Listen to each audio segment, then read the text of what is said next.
Hi there, my name is Fred Cornwett. Today I'm going to show you how I put together a spreadsheet that basically calculates all of the scores from the judges at a control line scale contest. Now what happens is the pilot's going to fill all this out, the name, aircraft, all this, and then they hand it to the judges, and they're going, if you have two judges, you're going to have two forms.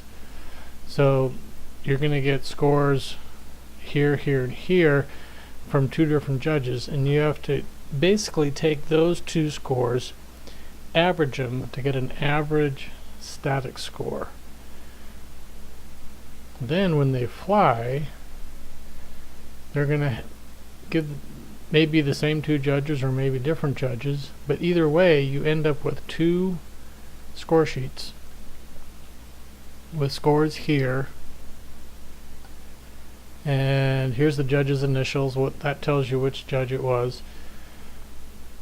And so you have to basically add all these points up, average the two flight scores for each person, and then you go through, you do all that for each pilot. And so it's a fairly, there's a fair amount of repetitive math here in doing all of this.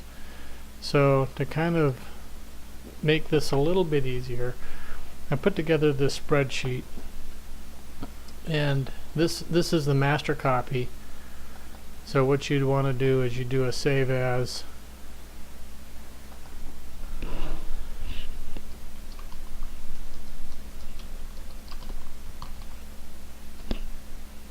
okay, so now I've made a copy here. Now I'm going to call this, and then what you'd do is you'd put in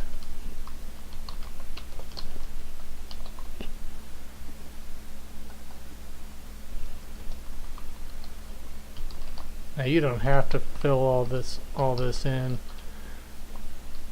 but you would put in the dates,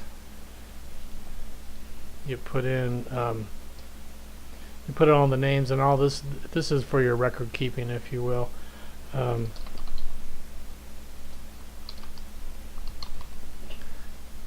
so now you have, let's say you have 4 pilots. Yeah, Bob, Jim, Gary, and Tim. I'm just making these names up here.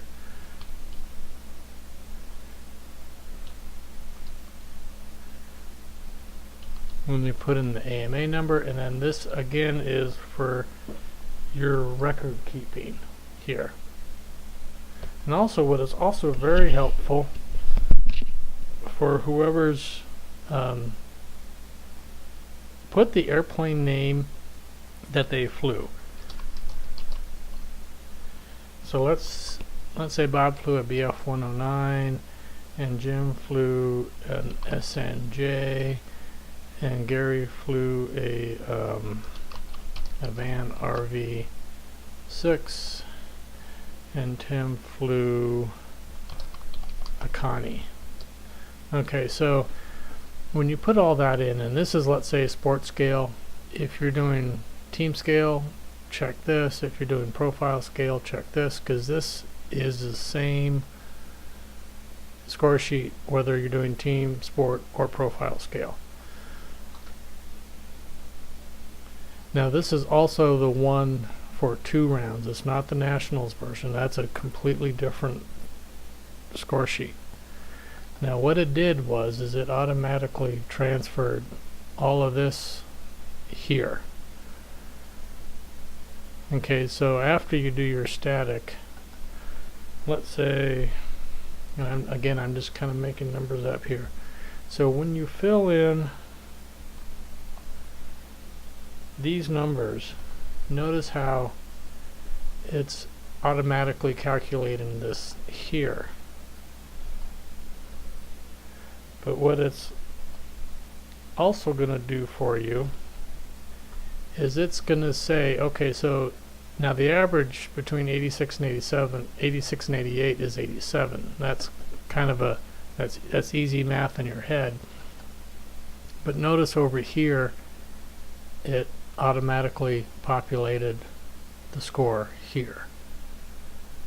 What it's also doing is it transferred all of this information and it gave you the average static score here. So you put in all your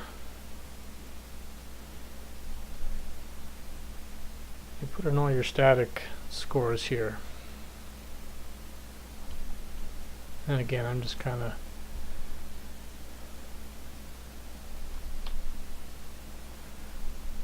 so you can see how quickly this goes.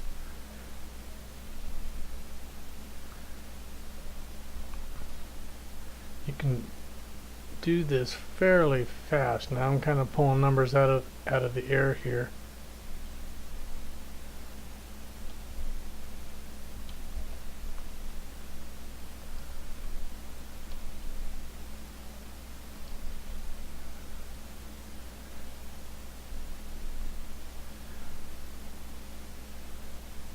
So what you end up getting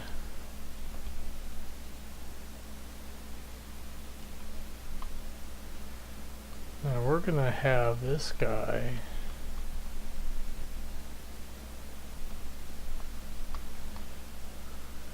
Tim's Connie work for the purposes of this example is like a show winner in terms of static. So you notice that, so here is the static here. So it gives you the static score, gives you the two judges here, gives you the average. Over here, it gives you the score here. Now this, on the final results, it'll always highlight the highest of the static scores here in yellow, and that signifies who gets high static award. And what we haven't done here is put in all the flight scores. So again, I'm kind of gonna, so you would actually, you would take, I'm going to run back over here to, you would take the numbers off of this score sheet here that you had in your hand, and you would enter them here.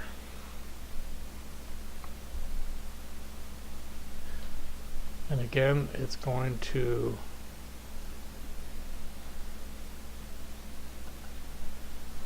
average the number.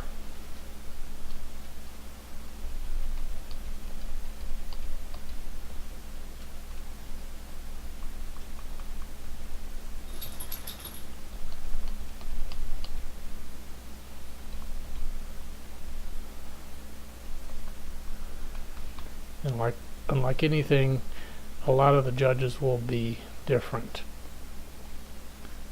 So now let's go back over here. So now it recorded this here. It gave you both flights. It gave you the average. Now what it's also doing here on the final results is it's automatically transferring the number that you just entered.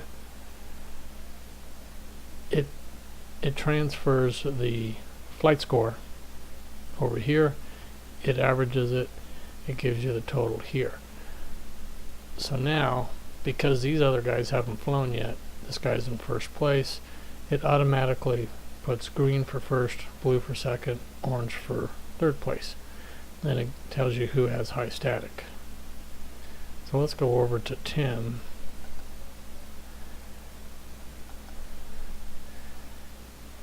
And so Tim,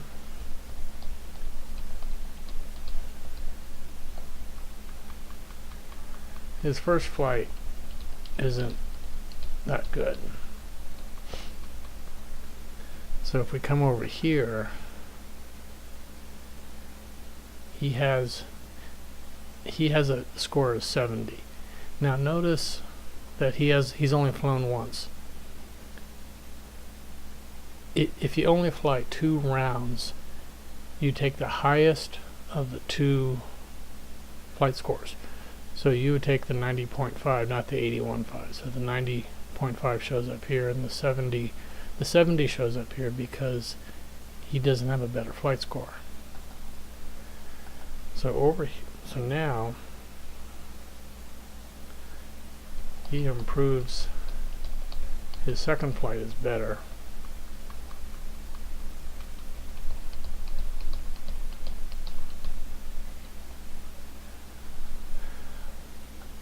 So when you come over here, now the 80 is showing over here. And because he had the high static,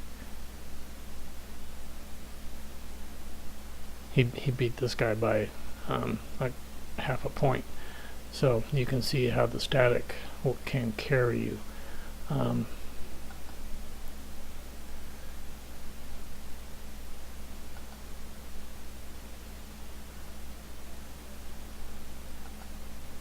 So you can see here all of this data entry adds up automatically, and you come over here at the end of the day, it tells you name, AMA number, and this is for the CD report that you need. It tells you the airplane name, so when you put out results you have what they flew, so you can bounce that against the pictures you've got. And then you have the average static score, the best flight score, and how they placed.